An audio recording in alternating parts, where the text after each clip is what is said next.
Dear students of class 9, this is your chapter number 8,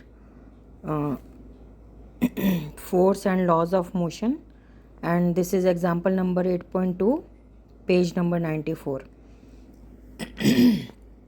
तो बेटा इसमें देखेंगे कि क्वेश्चन कह रहा है कि which would require a greater force accelerating a 2 kilogram mass at 5 metre per second square और a 4 kg mass at 2 metre per second square. तो एक्सेलरेशन दे रखा है, मतलब कर देना है उनको, तो उसके लिए फोर्स लगाना पड़ेगा। तो फोर्स के लिए उन्होंने मास दे रखा है और एक्सेलरेशन दे रखा है।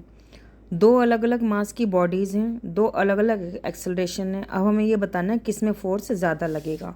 तो पहले हम लिखेंगे व्हाट इज़ गिवन। तो फर्स्ट केस में mass m1 is given 2 kgs, acceleration a1 is given 5 metre per second square. Second case में दे रखा है mass m2 4 kg and acceleration a2 is 2 meter per second square. Now we have learned about second law of motion. Force is equal to ma, where m is mass, a is acceleration.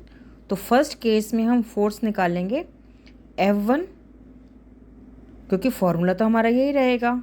तो F1 is equal to m1 into a1। तो m1 हमारा है 2 kg और a1 है हमारा 5 metre per second square. इसको multiply कर लेंगे, डायरेक्ट फोर्स की यूनिट न्यूटन लिखेंगे।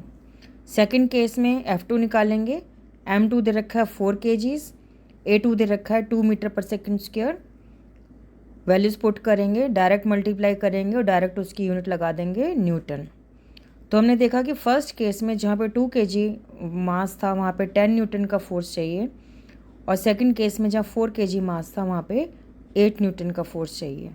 तो क्योंकि F1 is greater than F2, therefore 2 kg mass at 5 metre per second square will require greater force, क्योंकि उसने यही पूछा है। ठीक है, now let us read about the example number 8.3। Let us understand example 8.3। तो इसमें वो क्या कह रहा है कि a motorcycle is moving with the velocity of 108 kilometre per hour. और आपको पता है वेलोसिटी अगर किलोमीटर पर आवर में दी है तो उसको we have to change in metre per second, and it takes 4 seconds to stop after the brakes are applied. तो time is also given. Calculate the force exerted by the brakes on the motor car if it's mass along with the passenger is 1000 kg। तो motor car हो, motorcycle हो, कोई भी vehicle हो, अगर उन्होंने moving with the velocity दे रखा है तो ये होगी हमारी इनिशियल वेलोसिटी, ये हमारा गिवन टाइम हो जाएगा। और क्योंकि वो स्टॉप हो रहा है ब्रेक लगने के बाद, तो उसकी जो फाइनल वेलोसिटी है वो ज़ीरो होगी। फोर्स निकालना है, फोर्स के लिए उन्होंने मास दे रखा है लेकिन एक्सेलरेशन नहीं दे रखा। तो इस गिवन इन्फॉर्मेशन से हम एक्सेलरेशन निकालेंगे। Let us right what is given. तो इट इज़ गिवन मोटरसाइकिल, बेटा it can be motorcycle, motor car, it doesn't matter, vehicle होना चाहिए। ठीक है, तो इज़ मूविंग, तो इनिशियल वेलोसिटी u इज़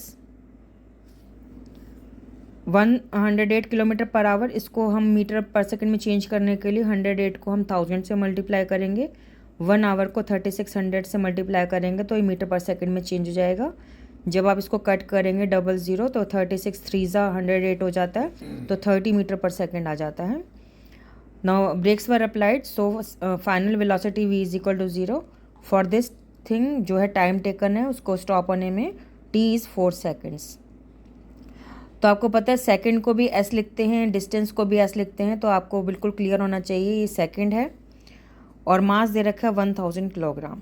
अब हमें टू फाइंड क्या करना है, फोर्स एक्सर्टेड। तो अब हमारे पास लॉज ऑफ मोशन है, लेकिन ये है इसको हम बोलते हैं फॉर्मूला। लॉज ऑफ मोशन की जगह हम इसको बोलते हैं, तो ध्यान देंगे बेटा यहाँ पे हमने लिखना है फॉर्मूला। तो formula of motion is v is equal to u plus a t. क्यों लिया मैंने, क्योंकि हमारे पास v is given, u is given, t is given, a we have to find out. तो आपको बोला था कि जो चीज़ फाइंड आउट करनी है उसको लेफ़्ट साइड पे रखना है, तो हम इस फार्मूला को पलट लेंगे। u plus a t is equal to v, और इससे a t is equal to v minus u, और a हो जाएगा हमारा v minus u upon t. Now will put the values. तो इसमें हम दो तरीके से कर सकते हैं, या तो हम पहले ए निकाल लें यहाँ पर, या हम सेकंड लॉ ऑफ मोशन है F is equal to m a, इसमें m हमारा 1000 kg है और a की जगह हम ये वाला फार्मूला पुट कर दें। तो ये वाला फार्मूला पुट करेंगे तो वैल्यूज़ निकलेंगी। अब ये आपको देखना है कि कैसे करना है, इसमें मैंने थोड़ा सा काम आपके लिए छोड़ा है, ठीक है। तो पहले आप a निकाल लीजिए बेशक, ठीक है, नहीं तो आप इसमें फार्मूला में डायरेक्ट वैल्यूज़ पुट कर दीजिए a की जगह, ठीक है। देखो a की जगह हमने क्या लिख लिया, ये वाला फार्मूला लिखा और डायरेक्ट वैल्यू पुट कर दी है। v हमारा 0 है, u हमारा 30 पर मीटर पर सेकेंड है, टाइम हमारा 4 सेकेंड है। तो फोर्स जो आ जाएगा वो आ जाएगा 1000। अब फोर्स है तो डायरेक्ट हम न्यूटन में इसकी वैल्यू जो इसकी यूनिट है वो मार्क कर देंगे।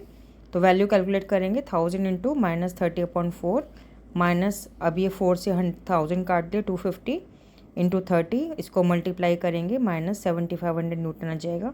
जो नेगेटिव साइन होता है वो हमेशा अपोजिट डायरेक्शन दिखाता है, का मतलब ये जो फोर्स है अपोजिट डायरेक्शन में लग रहा है। और वैसे भी हमें यही तो दे रखा था कि मोटरसाइकिल या मोटर कार, ठीक है, एनी व्हीकल, बस भी हो सकती है यहाँ पे। तो motor car is stopping, so negative sign shows force is applied in the opposite direction of the motion. तो इसको हम बोलते हैं friction of force, also friction force भी कहते हैं इसको, ठीक है।